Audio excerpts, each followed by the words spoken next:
para mim é um pouco de confusão e para quem também não é evangélico nem nada. Qual que é essa divisão de o que é pentecostal, neopentecostal?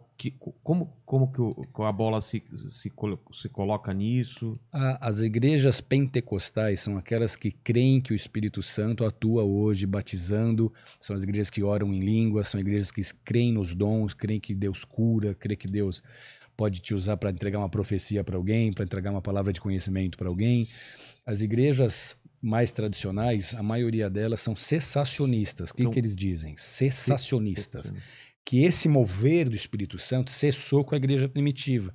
Foi até o que o pastor Iago falou aqui. Que aquelas manifestações sobrenaturais, como Pedro virar para o cara e falar, não tenho prata, não tenho ouro, mas o que eu tenho eu te dou, levanta e anda.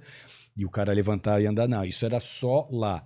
Então é uma linha teológica que justifica a falta de poder hoje na igreja. A igreja pentecostal, ela crê que o evangelho é o mesmo ontem, hoje, vai ser para sempre, que Jesus é o mesmo, que o Espírito Santo atua da mesma forma agora como atuava nos dias de Paulo, de Pedro e de João, e procura viver isso. Então é a igreja que dá liberdade para o Espírito Santo, que ora em línguas, que busca revelação, que busca profecia. Então essa é a diferença básica. Por que pentecostal? Porque quando o Espírito Santo veio a primeira vez na Terra, como diz Atos 2, foi na festa de Pentecostes. Os judeus tinham 3 festas importantes: Tabernáculos, Pentecostes e Páscoa. Então eles receberam... Opa, melhor assim? Melhor assim, Tá. Então eles receberam o Espírito Santo no dia da festa de Pentecostes. Então pentecostal não é um pente para pentear os pelos das costas. Pentecostal é um movimento que nasceu em 1906... quando lá na Califórnia, na Rua Azusa, o William Seymour, que era um pregador negro, que não tinha um olho, muito humilde, começou a buscar Deus com a igrejinha dele, e o fogo de Pentecostes veio ali na Rua Azusa. Então aquele mesmo fogo que veio em Atos capítulo 2, onde os discípulos de Jesus foram batizados com o Espírito Santo, começaram a fluir como Jesus fluía, porque antes disso eles eram seres humanos comuns. Depois dessa visitação e de revestimento, eles começaram a fazer coisas iguais que Jesus fazia, as mesmas, ou até maiores. Paulo orava pela roupa das pessoas, as pessoas eram curadas. A sombra de Pedro curava a pessoa. Eles viveram coisas que Jesus mesmo não viveu. A sombra de Jesus não curou ninguém, a sombra de Pedro curou. Então, eles viveram coisas iguais ou maiores até. Então, o que aconteceu nessa Rua Azusa ali, no início do século XX, foi esse despertamento, esse fogo. Eles começaram a orar em línguas, começou a ter curas, começou a ter milagres, começou a ter sinais. Líderes do mundo todo viajaram até lá para entender o que estava acontecendo. Lá eles eram cheios do Espírito Santo e voltavam para suas nações levando aquela chama. Então o Brasil, ele foi também beneficiado por esse movimento, porque os líderes que vieram para cá, eles foram formados por um pastor de Chicago que foi para lá, foi cheio do Espírito Santo, voltou para Chicago, formou um monte de gente nessa visão, e aí 2 suecos cheios do Espírito Santo tiveram um sonho que eles tinham que ir para o Pará, para Belém do Pará. Caramba! E aí eles vieram para cá, começaram a Assembleia de Deus, que foi a primeira igreja pentecostal do Brasil. Então, depois disso, houve muitos outros desdobramentos. Se você pega igrejas como a Igreja Batista, a Igreja Luterana, a Igreja Metodista, a Igreja Presbiteriana, são igrejas mais históricas, a maioria delas, como a minha, que eu frequentava na infância, são igrejas sensacionistas. Cessacionistas. Aquilo parou lá. Jesus é o mesmo, a gente ama Jesus, a gente vai morar no céu. Não tem nem como ficar discutindo muito sobre isso, porque eu creio. Se você não crê, eu te respeito, você me respeita. Mas a diferença básica é essa. E neopentecostal? Neopentecostal é uma terminologia designada para classificar igrejas que elas teriam uma novidade a ser apresentada pela palavra. Em que sentido? Além de eu ser pentecostal, eu tenho visões, eu tenho doutrinas de que você pode conquistar, de que você pode realizar, de que Deus vai te prosperar. Tá. Então ela ficou muito marcada pela história da teologia da prosperidade. Isso acabou sendo um ponto de crítica de outras linhas. Não, eles falam muito só sobre a prosperidade, sobre você conseguir, sobre você poder, sobre você realizar, crescer, que era uma linha que outras denominações não iam. Então, a maioria eram igrejas que pregavam a salvação, as outras pregavam salvação e o Pentecostes, e essas igrejas vieram com uma proposta mais dinâmica para o dia a dia, para ajudar as pessoas a lidar com os problemas do seu dia a dia usando a palavra. Entendi. Ah, tudo bem, Jesus vai voltar, Jesus mora no meu coração e um dia eu vou morar no céu. Mas enquanto eu estiver por aqui, Entendi. como é que vai ser? Então, esses líderes começaram a mostrar como que os princípios bíblicos funcionam no dia a dia. A igreja Bola de Neve ela não se considera nem uma igreja neopentecostal, ela se considera uma igreja pentecostal. Mas, como muitas outras que nasceram na nossa geração, nós somos uma das últimas, mas você pega Sara Nossa Terra, Renascer, entre outras, você vê que são igrejas classificadas como neopentecostais. Exatamente. E isso, hoje em dia, incomoda vocês de ser classificado? Não, de Não, jeito né? nenhum. Não, porque são títulos e rótulos que os homens vão te dar. O que importa pra gente é saber que um dia a gente vai chegar na presença daquele que nos chamou e nos criou e vai ter que prestar conta das nossas vidas e do que a gente fez pra ele na Terra. Então é isso que nos permeia.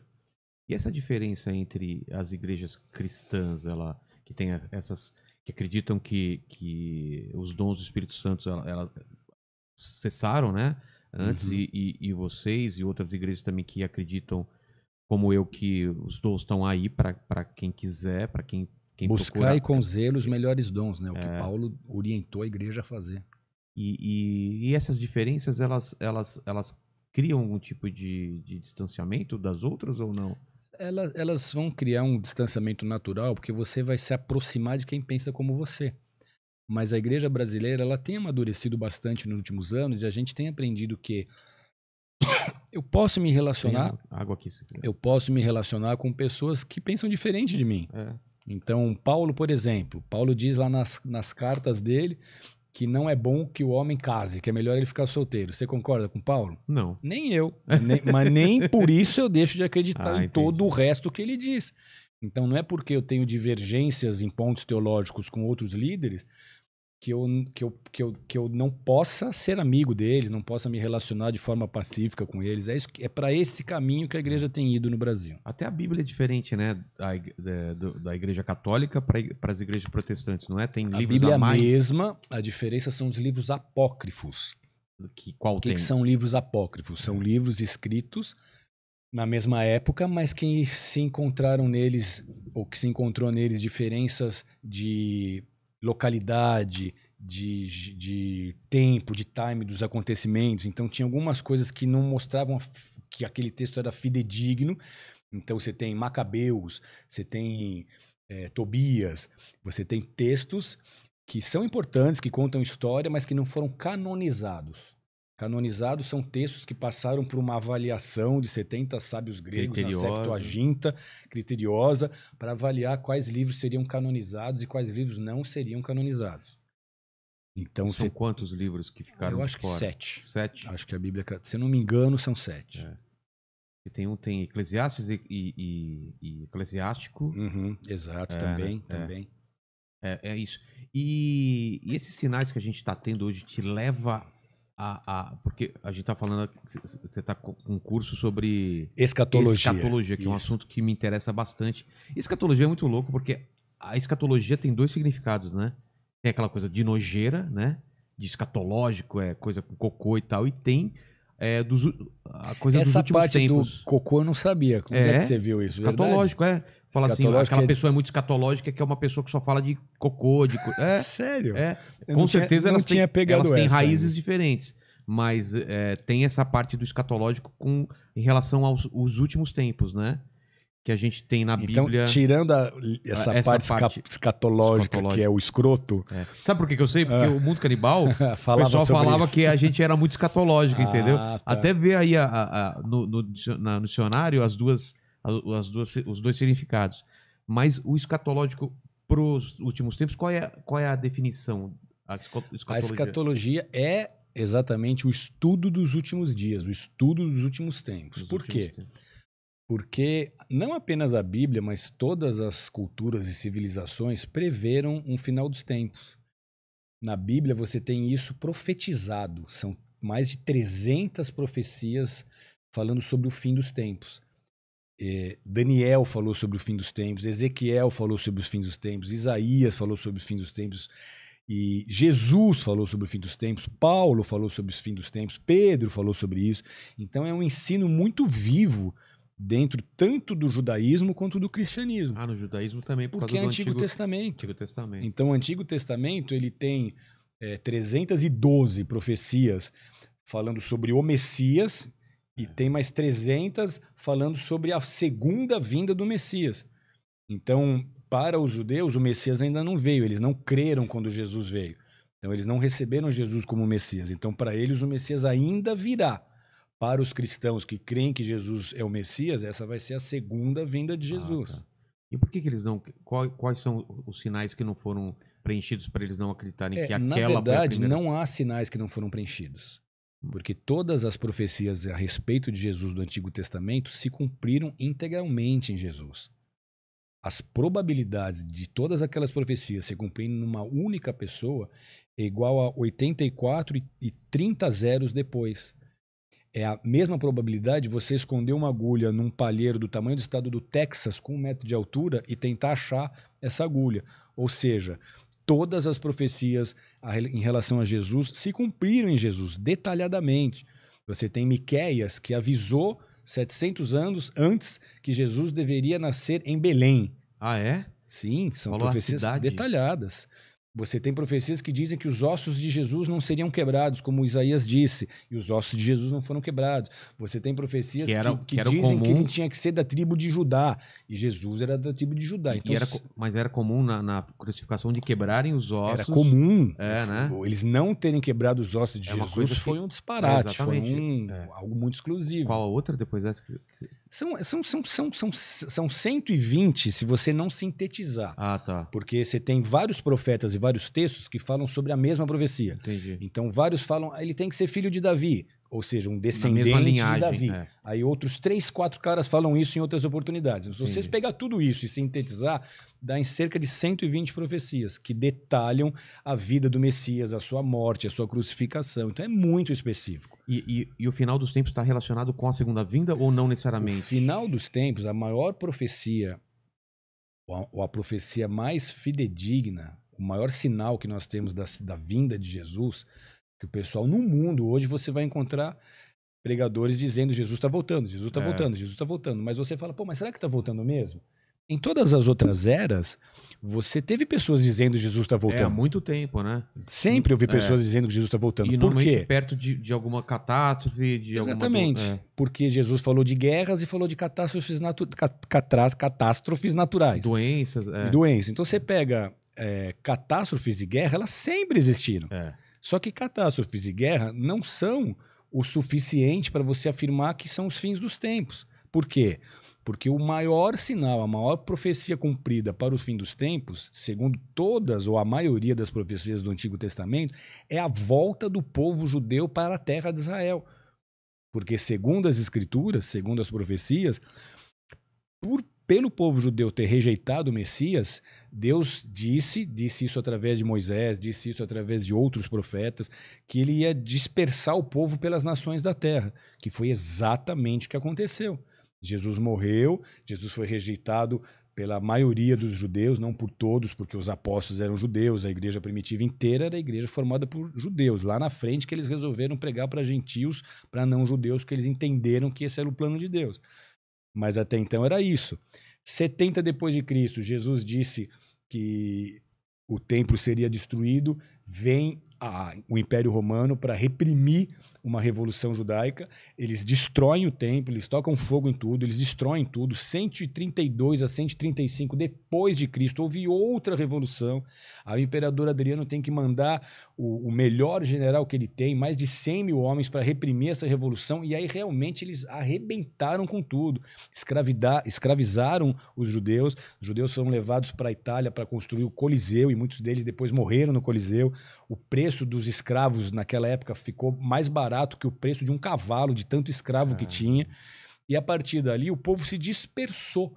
Uma população muito ínfima de judeus permaneceu em Israel, que também há profecias dizendo que um remanescente ia ter que ficar por ali. Mas os judeus se espalharam pela terra. O povo judeu foi perseguido, foi caluniado, foi massacrado em diversas oportunidades, em diversas eras, por diversos grupos, odiado. E você vê um povo que ficou quase 2000 anos sem pátria. 1800 anos sem pátria. Muito maluca, né? Só que o que a profecia diz? Que no fim dos tempos, Deus ia, o mesmo Deus que espalhou, ia agregar os judeus de novo, ia trazê-los para Jerusalém, para a terra dos seus pais, ia cuidar deles ali, ia ser um pai para eles. Então, quando que isso começa a acontecer?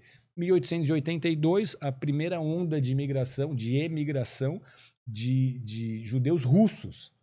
Muitos judeus russos, no total até hoje foi mais de 1 milhão de judeus russos e dos países ali da União Soviética, migraram para Israel. E hoje você tem um Estado estabelecido e constituído, que foi em 1948, com o voto do brasileiro Oswaldo Aranha, que foi a única resolução da ONU favorável a Israel, porque todas as outras foram contrárias, e você tem um verdadeiro milagre nisso, só que o Estado foi restabelecido, foi fundado. Então, as profecias bíblicas mais sérias sobre o fim são as que dizem respeito a Israel voltando para a sua terra e a restauração do Estado de Israel. Isso aconteceu em 1948. Então, de lá para cá, a gente só tem visto o cenário se afunilando. Está cada vez mais próxima a vinda de Jesus. Quais outros finais? Você tem, por exemplo, a necessidade da reconstrução do templo. Você tem... Do Templo de Salomão. Você tem um fato histórico e bíblico que é o fato de Deus ter escolhido um lugar na terra para ele se estabelecer. De todos os países, ele escolheu Israel, de todas as cidades, ele escolheu Jerusalém, de todos os montes em Jerusalém, ele escolheu o Monte Sião. Então, ali, Davi desejou construir um templo, ele não pôde, mas ele deixou tudo preparado para Salomão. Salomão construiu um templo, esse templo durou 5, 6 séculos, até ser destruído pelos babilônicos naquela invasão onde os judeus se tornaram exilados na Babilônia. 70 anos depois, eles começam a voltar do exílio, e aí você tem Esdras, você tem Neemias, você tem Zorobabel, que reergueram Jerusalém, reconstruíram os muros, reconstruíram o templo. Então esse é o segundo templo, o primeiro de Salomão, o segundo que Zorobabel, o sacerdote, dedicou. Herodes, nos dias de Jesus, ele restaurou esse templo, só que 70 depois de Cristo, esse templo foi destruído. Não houve mais sacrifícios, não houve mais culto, não houve mais sacerdócio, não houve mais nada. O povo se dispersou e acabou ali, encerrou-se os cultos e os sacrifícios a Deus no templo. Para que o ambiente profético seja completo, nós precisamos de um terceiro templo. Então você tem hoje movimentos como o Instituto do Templo em Israel, que trabalham em prol da construção do templo em Jerusalém. Então, para o templo ser reconstruído, os utensílios do templo têm que estar prontos, os sacerdotes têm que estar treinados. Então, esse instituto, ele já há alguns anos, ele treina sacerdotes. Tem um instituto perto de Jericó, ali perto do Vale do Jordão, que treinou milhares de judeus do mundo todo para servir no templo quando ele for restaurado e quando voltar a haver sacrifícios. Então você tem esses homens sendo treinados, você tem as vestes sendo restauradas, desde aquela época que não havia uma estola sacerdotal, que era a estola do sumo sacerdote, porque nem sumo sacerdote existe desde essa dispersação, desde a diáspora. Então o que a gente vê é que esse instituto reconstituiu uma veste sacerdotal no valor de $1,5 milhão e a veste está lá prontinha para a hora que o tempo estiver pronto, o sacerdote chegar, papum, e foi.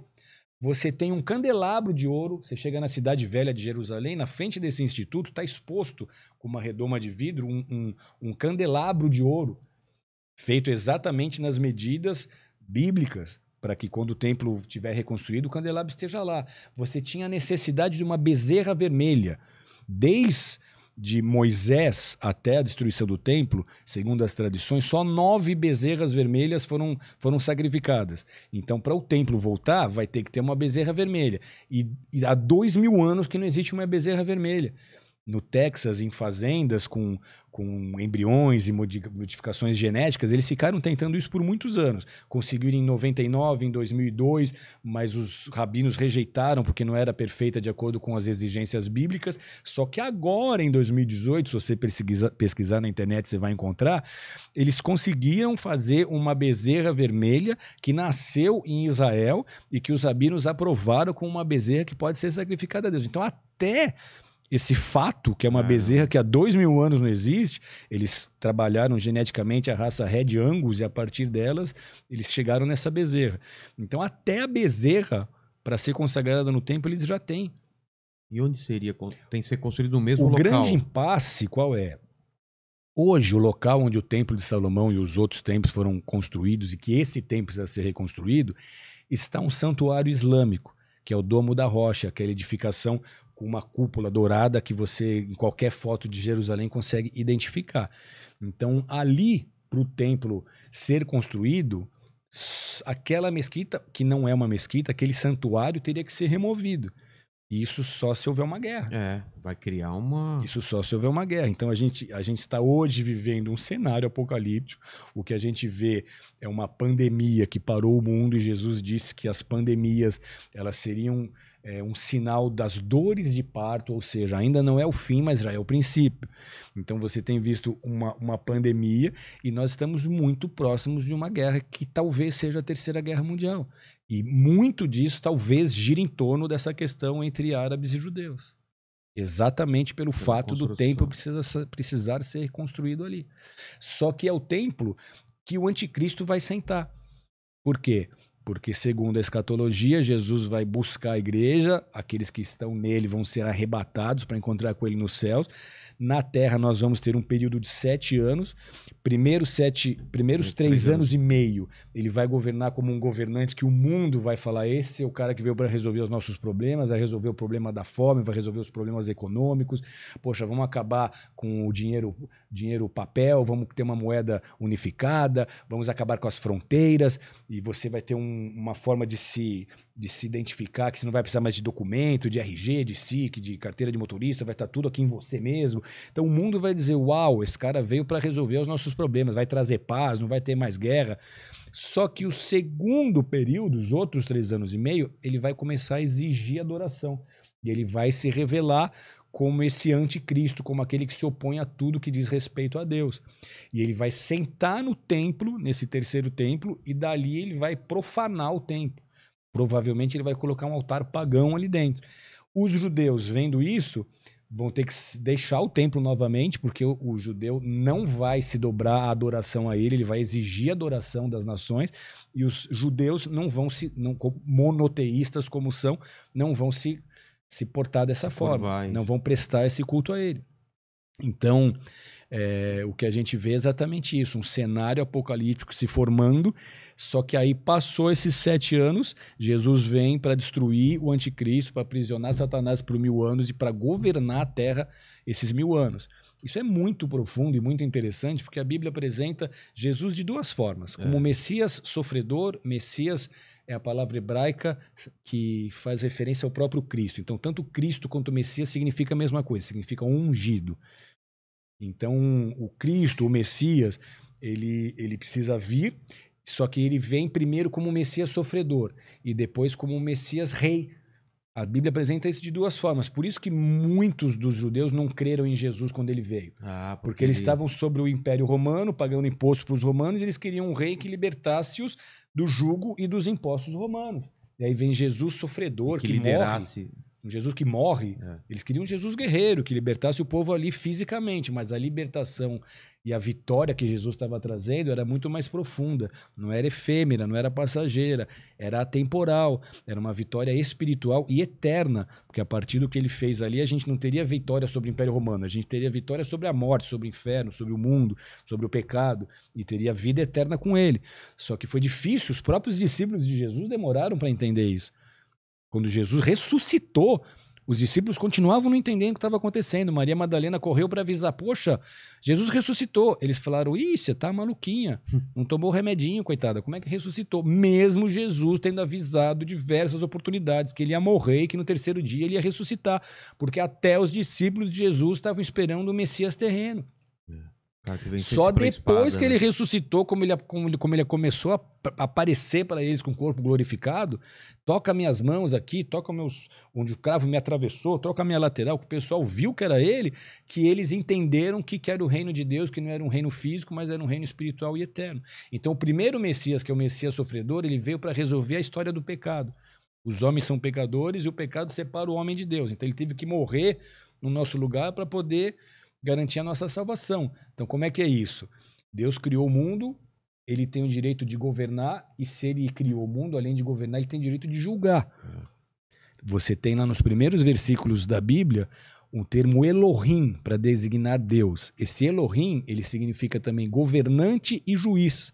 Ou seja, é o Deus que governa, mas é o Deus que julga. Então ele estabeleceu as regras e falou para os homens: joga o jogo, mas todos vocês vão ser julgados por essas regras, por essas leis. No final, vocês vão ser julgados. Então, se Deus não julga o transgressor da lei, ele não é justo. E justiça é um dos atributos de Deus. Se ele é justo, ele necessariamente precisa julgar o transgressor da lei. E quem são os transgressores da lei? Somos nós, somos os pecadores. Então, pelas nossas atitudes, a cruz era para nós. O nosso castigo era a morte, o nosso castigo era a cruz. Só que aí vem Jesus para resolver o problema da culpa. Então pensa em Deus como um juiz, Satanás como um acusador, que é exatamente o que a palavra significa, mostrando a capivara do Rogério Vilela. Olha o Vilela aqui, o que ele já aprontou na vida, olha os pecados dele. Se você me condenou eternamente, você tem que condenar ele também, porque ele também pecou. E Deus tem que condenar, porque ele é justo. Então ele vem como um advogado de acusação. Só que um dos nomes de Jesus no Novo Testamento é advogado. Filhinhos, não pequeis, se pecares, tendes advogado diante do Pai. Ou seja, ele é o nosso advogado. Só que por que Jesus aceitou a nossa causa? Se é uma causa perdida. Eu sou pecador mesmo, você é pecador. Que advogado quer conseguir mudar o coração e a decisão do juiz com argumentos? Não tem o que argumentar. Você é pecador, eu também. Então por que Jesus pega todas as causas e não perde uma? Porque ele não tenta mudar a decisão do juiz com argumentos. Ele concorda com o acusador. Ele diz: você tem toda a razão, eles são pecadores. Só que, apesar de concordar, ele resolveu o problema da seguinte forma: ele tirou a sua roupa de advogado, foi lá na cadeira do réu, tirou o Rogério Vilela de lá, sentou ele na cadeira do réu e falou: ele é culpado, mas eu vou pagar no lugar dele, joga a culpa em mim. Foi isso exatamente que aconteceu na cruz do Calvário. Então aquele que crê nisso está justificado. Por quê? Porque Deus só recebe a justiça de Jesus, só ele não pecou. Ele não pecou. Os homens tentaram pegá-lo em qualquer falhinha, errozinho, ele não teve. Eu tenho, você tem. Se alguém resolver levantar a tua vida, vai pegar um monte de erro seu, um monte de erro meu, mas de Jesus ninguém conseguiu pegar. Então, por ele não ter pecado, Deus aceitou a justiça dele. Então, se eu vou na minha própria justiça, Deus me recebe. Ele não vai receber, porque ele chama a nossa justiça de trapo de imundícia. Trapo de imundícia era o mods na época do Antigo Testamento, era o pano que as mulheres usavam naqueles dias. Fala, isso é a sua justiça para ele. Então, para a gente ser aceito, você tem que falar em nome de Jesus. Por aquilo que Jesus fez na cruz, por ele ter pago a minha dívida, me recebe.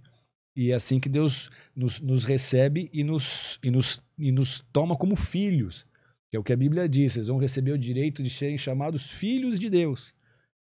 Então, quando a gente se aproxima desse cenário que está se formando aí, a gente tem que começar a perceber que essa terra aqui é uma passagem, que a matéria por si só não é nada. Por isso que Jesus falou: guarda seu tesouro onde a traça não corrói e a ferrugem não consome, ou vice-versa. Por quê? Porque isso aqui é um teste. Você piscou, o olho passou. Você estava comigo há 21 anos atrás. A gente piscou, caçou. Os dois aqui com 50, você pintando a barbinha para disfarçar o pelo branco. Não me entrega, não. Com filho, caso. Passou. A gente vai piscar de novo. Foram mais 20 anos. É incrível. Então essa vida aqui é um foi. Então o que Jesus falou? Vivam essa vida de modo digno.